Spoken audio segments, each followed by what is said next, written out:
de evangelização dos 3 primeiros séculos, Constantino, passa pela história, a primeira grande onda chamada, no discurso que o professor Raniero faz, ele fala da primeira onda chamada onda apostólica, né, os padres itinerantes, os profetas, os bispos.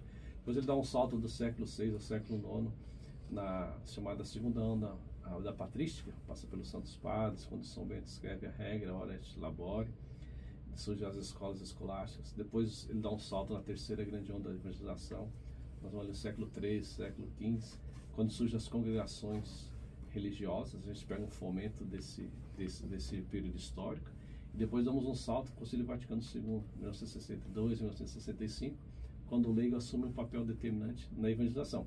Haja vista que antes do Concílio Vaticano II você tem Chiara Luque, com os focolares, você tem movimentos lá de trás, só que a partir do Concílio Vaticano II dá esse norte, a história, né?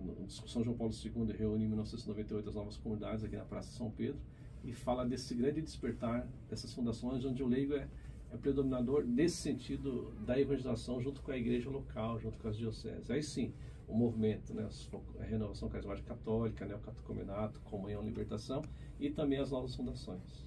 Qual é a realidade hoje dos novos movimentos dentro da realidade brasileira? No Brasil, estima-se que existe praticamente 3.000 fundações, né?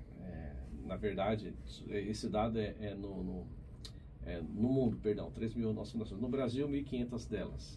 800 ali. Metade do mundo está no Brasil? Metade do mundo. Só que esses carismas, tanto surgem novos carismas, como emergem também, deixam de existir alguns carismas, porque você tem muita mistura aí de pessoas que saem de uma congregação, opta por uma nova fundação, ou talvez um leigo que vem de um movimento e surge a ideia de fundar.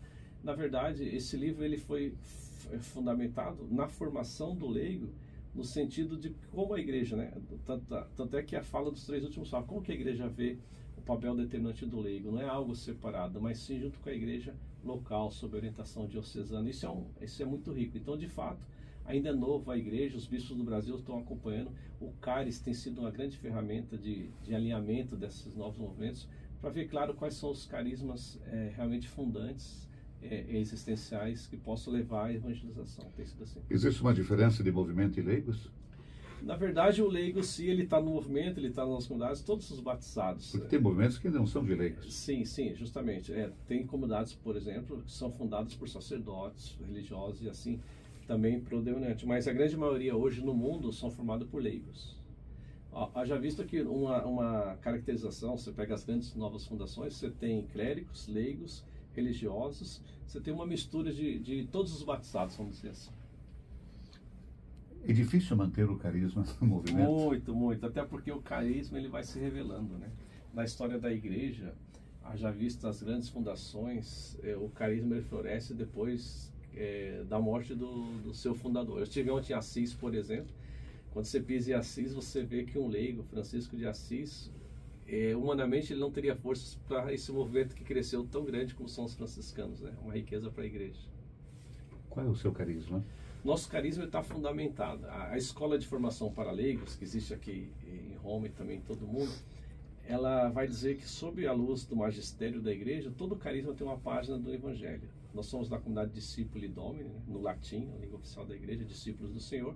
Nosso carisma está na página de Mateus 28, 19. Lá no finalzinho, quando ele fala ide, tem uma vírgula, batizar em nome do Pai, do Filho e do Espírito Santo. Nós temos membros, todos eles profissionais, somos uma comunidade de aliança. Então nós entendemos, a partir dessas escolas de formação e acompanhamento do CARES, do magistério da igreja, que o nosso carisma está fundamentado nessa parte do Evangelho nas 3 dimensões, espiritualidade, conhecimento e formação. Trabalhamos muito a formação dos leigos, somos chamados.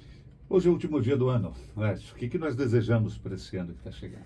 Olha, sem dúvida, o último dia de um ano e o primeiro, daqui a pouquinho, algumas horas, do ano jubilar, né? Uma grande graça. A cada 25 anos a igreja faz esse renovo, então somos chamados a sermos peregrinos da esperança. Estar aqui em Roma é o convite para todo o Brasil, para todo mundo, caminharmos com a igreja nessa peregrinação, passar pela Porta Santa e receber as indulgências que o Papa nos propõe a partir de Cristo. Vai passar a Porta Santa? Vou passar na Porta Santa. Eu e minha esposa, estão os nossos filhos aqui hoje em Roma. É uma grande graça, um grande presente no seio da igreja poder passar aqui pela Porta Santa e levar essa bênção aos nossos irmãos brasileiros que nos ouvem. Obrigado pelo livro, Laércio. Obrigado pelo trabalho, pelo carisma de vocês, né? Leve o nosso abraço a toda a comunidade. Eu posso finalizar aqui desejando a você, meu irmão, muito obrigado pela recepção. Quero retribuir esse abraço ao meu bispo, Dom Algacir Munhac, que também é ao bispo Noedius, da diocese, da Arquidiocese de São Paulo, região Lapa, a todos os bispos pais, ao diácono Luizinho, que acreditou muito nesse trabalho, todos os meus irmãos fundadores, novas comunidades, a minha esposa que está aqui, a Elaine, cofundadora, todos os membros da comunidade Discípulo e Domini e a toda a igreja que nos ouve. É uma graça estar aqui. Elaine, para você também, feliz ano novo. Laércio, feliz ano novo.